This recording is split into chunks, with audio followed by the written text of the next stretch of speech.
So we're very on brand this week. We Yeah, went yeah. full in on brand with the movie that we're doing. So my There Can Be Only Five was I decided to do top 5 murder mystery movies. Mhm, Top 5 mhm, murder mystery movies. Obviously murder mystery, there's different genres, right? Like we've got mhm. different genres out there. So I got a mixed bag. I think we'll have a couple on the list, I maybe probably, that'll I match think up. so. I'm gonna go. I My think we might two have is a my guess. couple. I'm gonna guess two. All right, top 5 murder mystery movies. Number 5 for me. Who Framed Roger Rabbit? Love Who that. Framed Roger Rabbit is a classic 80s Disney movie. We've talked about this movie, I think, briefly before when we were doing like Mario Brothers. We were talking about Bob Hoskins. Who Framed Roger Rabbit is like, it holds up great. Obviously, it was made in the 80s. It's a cartoon / live action hybrid, which was kind Mhm, of mhm. like something that you didn't know was a thing, Yep. really back then. But basically, it's a whodunit to figure out who killed, the head of Acme, Marvin Acme, Mhm. and Yep. who framed Roger Rabbit for the murder. So it's obviously Mhm. this like there's like politics involved with the cartoon characters, and there's like you know yeah, and it's kind of, there's some scenes that are a little gruesome for kids and whatnot with the shoe and the dip and things like that. But Who Framed Roger Dude, Rabbit is it freaking wasn't Disney directly, nightmare but it was fuel. Touchstone, which was like the adult side of Disney back in the day. But Who Framed Roger Rabbit is number 5 on my list for murder mystery movies. Number Love 4, that. I'm I here for it. have David Fincher's classic Seven. Ooh, I knew that was gonna be on your list. I knew it. Yeah. I knew it. Yeah. Seven's a great movie. It's it's about the 7 deadly sins. Brad Pitt, Morgan Freeman are the cops. You don't Mhm, know who the mhm. killer is like the entire movie. Um Are you good, man? Like you've been watching I TV for like 10 minutes. No, I'm trying to find a movie. I'm not going to be able to find it. I'm not watching TV. And one, Okay. it's been cutting out a couple of times, so I've been kind of waiting of like, oh, I'm freezing, I'm not freezing. Okay. No, there is a murder mystery movie that I think is on Amazon Prime. It is not a well-known movie that came out in theaters. It's just like a one-off straight to streaming. I don't know how I stumbled upon it like a year or two ago, but I watched it and it was amazing, of this kind of like Hercule Poirot at a dinner party that he's invited to. Hmm. Their daughter to a rich family's house. Their daughter has been murdered, and like her fiance and her like brothers and sister are all there at this dinner party, and this detective gets invited to basically find out like who killed her. And it was such a good movie, but I fucking cannot remember what it's called. So for the last like 5 minutes, I've been trying to like slowly just see if I could find it as I was going through, because I want to put it on my list, but I'm not going to be able to put it on my list because I don't fucking remember what it was called. But like I was texting my friends, and this might have been before you and me really talked movies, but like it was during Christmas. I texted like this long fucking novel to my 3 homies about this movie, of like, you have to go watch this movie because it's so fucking good, and all of them did, and they all loved it. And now I can't Hmm. fucking remember what movie it is. So sorry, I'm not watching TV. I'm listening, and I've got something to rebuttal your Who Framed Roger Rabbit. Okay. So continue. All right. Fair. All right. Good. All right. So 7, David Fincher's classic. Brad Pitt, Mhm. Morgan Freeman. It's a dark, gritty, very Fucked up. depressing movie. It's fucked Yes. up. Like it's about the 7 deadly sins. There's a killer, and he's doing the 7 deadly sins in a in horrible, horrible ways. And it has one of the most awesome mind fuck endings to a movie ever. Yes. And like in the last 20 minutes, you find out who the killer is because he turns himself in. It's the only reason you know. Yes. And it's like, and he's an uncredited, and it's Kevin Spacey, and he is diabolical. And the endings, if you've never seen it, and like, I'm not going to tell you the ending because it's awesome, but you need to watch that movie. I actually had not seen that movie, but when the Batman was coming out, a lot of people were talking about how it's like similar or the same thing. You mean like, you hadn't seen Seven until like a year and a half ago? Yeah, like not till recently, because you were the one who Holy we had the shit. same conversation where you were like, "What? You haven't seen Seven?" And that was where like I immediately when I went home was like, "Fuck! If the Batman movie is pretty much this, like, I gotta know where this movie is going to be coming from." So watched it and was like mortified, and it took me like 2 days to get through it because it was like, oh, okay. Oh, But it was like a mind fuck for sure. So good, But though. yeah. All right, so that's what I had at number 4. At number 3, I had Clue. Clue at number 3. Clue's an all-time comedy, murder mystery.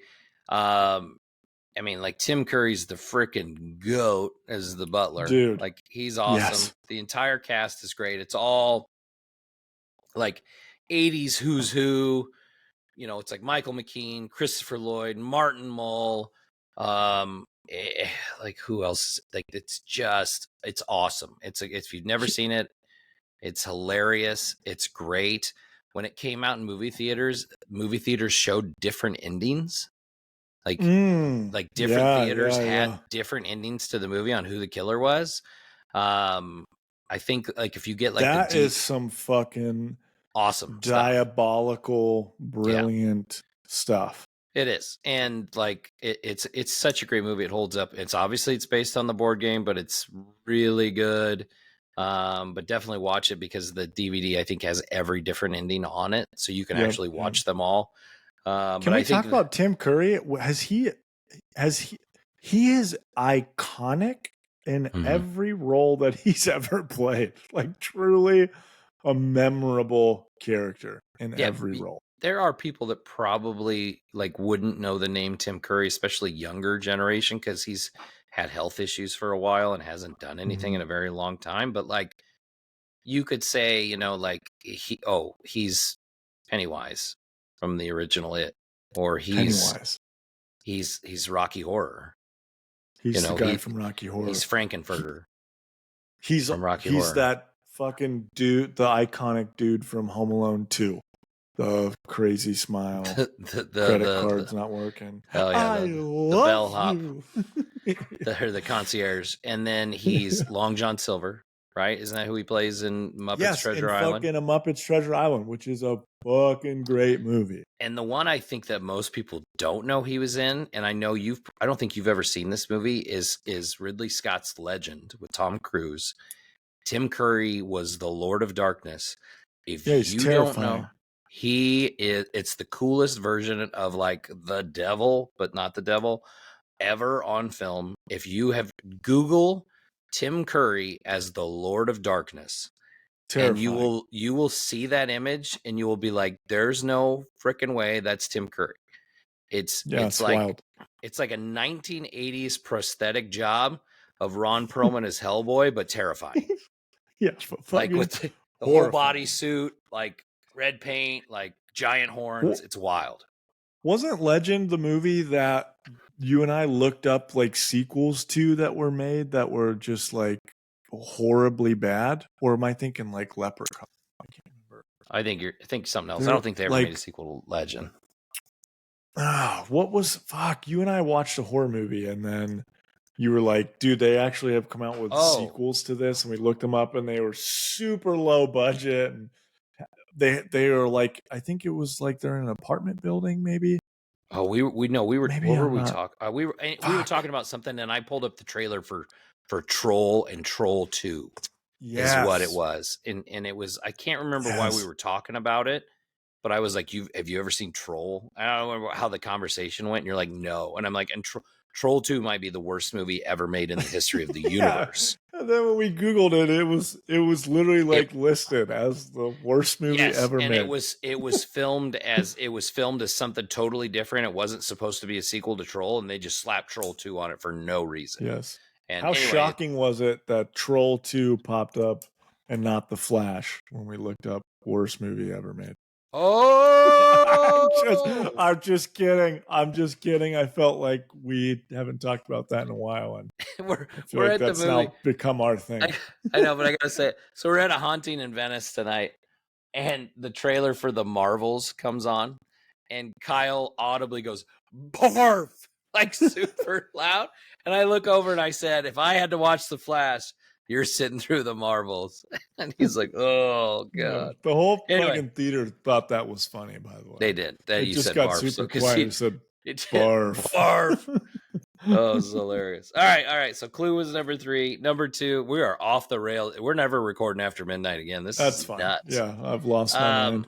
Number 2, I have Mystic River at number 2. Nice. If you've never seen Mystic River is like, man, it is a phenomenal movie. Like it's about three friends that grew up together. And it's basically Tim Robbins, Sean Penn, and Kevin Bacon as kids. And Tim Robbins basically gets like kidnapped and molested, and then it kind of fast forwards to modern day, and like they're all on different paths. Like Kevin Bacon's a cop, and Tim Robbins is like, obviously he's different because of what happened to him as a kid. Like he's a little off, right? Mm-hmm. And then Sean Penn's like the tough guy, right? Like, and he's the one that like he kind of gives you the Teamster vibe, I think, in the movie and stuff. Yeah, he's like the leader of like no one fucks with him. Correct. Like, and he's got like guys, right, that like work for him and so work for him and whatnot. Anyway, his daughter ends up getting murdered. Mm-hmm. And the whole premise of the movie is basically they're like trying to figure out who did it and why. And like all signs point to Tim Robbins. And of whom they all were friends. They all were childhood friends. Right. And then, you know, like it's not, but it's like I think it's directed by Clint Eastwood. It's based on a novel. Mm-hmm. It is. Sean Penn won an Academy Award for this movie, which was so well deserved. His acting is so good. He is a great actor anyway. This movie, like when they find his daughter's body and like Kevin Bacon has to tell him, and he doesn't even say it's her, he just looks at him, and the way he like breaks down, like, oh man, just give the guy the award. Holy cow. Anyway, Mystic River, it's a gut-wrenching movie. It's phenomenal, though. You need to watch this movie.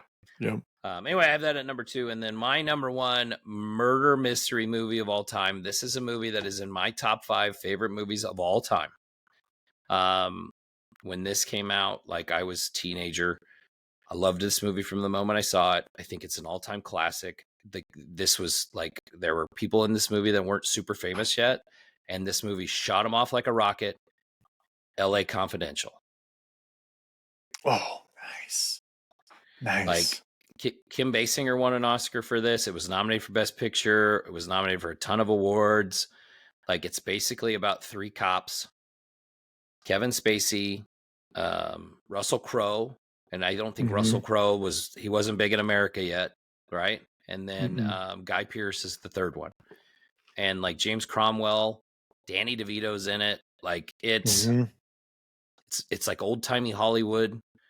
Like there's elements in this movie that are true life, like Mickey Cohen the mobster. Like there's stuff about that in there. But it's such a great movie. Like if you've never seen it, like it's got a great story. The acting's fantastic. And there's a good twist on like who's doing the murders and stuff that comes up at the end. And like, it's a wild movie. Highly, highly recommended. LA Confidential. That's what I've got for my number 1 murder mystery of all time. I have not seen that movie in a very long time. but you talking about it makes me think like, oh, I want to watch that again. Yeah. Nice. Loved your list. I still am upset that I can't fucking think of the movie that I want to have on this list. But once I find out, I will follow up and talk about it. This was a hard one because there were a ton of movies that I wanted to put on here. But let's jump through mine. I do have 2 honorable mentions. I actually have A Haunting in Venice as an honorable mention. I thought it was great. It was a great murder mystery. They sprinkled some spooky stuff in there. And then The Pale Blue Eyes is my other honorable mention, which I've talked about here, which I don't think you still have seen. You should watch it. Probably should. Christian Bale. If you like The Prestige, if you like Christian Bale, if you like freaking old time settings, set piece stuff, like what's the word I'm looking for? Not set piece, but no, I know what you mean. You know, I like a good period piece. That's what I was looking for. And it's good, and it keeps you guessing literally till the end. And then once you've figured it out, they then also trick you again. So, and then my other honorable mentions is you know what? I had it as my honorable mention and I slipped it into my list. So let's jump to number 5. Okay. And this is me maybe being a little bit biased, but I had The Batman with Robert Pattinson. I thought it's a murder mystery. Someone got murdered and is getting murdered, and it literally opens up with a murder, and he's trying to figure out who it is. Very obviously, you mentioned the movie Seven. There was a lot of kind of parallels in the movie, correlations to it in terms of like what the killer was doing and how they were trying to find him. So I've got The Batman at number 5. You all will not agree with me, but it's my list. So it's your list. That's 100% right. And then for my number 4, I had Knives Out. Knives Out is an awesome movie. It is just very much like on the same, like A Haunting in Venice, a Murder on the Orient Express type vibes. You're in a house, there was a murder, there's multiple suspects and characters, and a very interesting, unique, kind of quirky Benoit Blanc, who is the detective trying to figure it out. So they do a great, there's a lot of huge big time actors in that movie. Will not give spoilers because that will literally ruin the movie. But Knives Out, I had number 4. And then number 3, I don't know why, but I freaking love this movie. It's super powerful and just completely I always get really teary-eyed when I watch it, so for whatever reason I love it. But I had Gone Baby Gone. I don't know if you've ever seen that. Yep, no, I've seen it. It's a great movie. Yep. Yeah, little Affleck is in it. There's technically for most of the movie she's a missing girl that they're searching for, but she obviously did not. It's a murder mystery, so really powerful.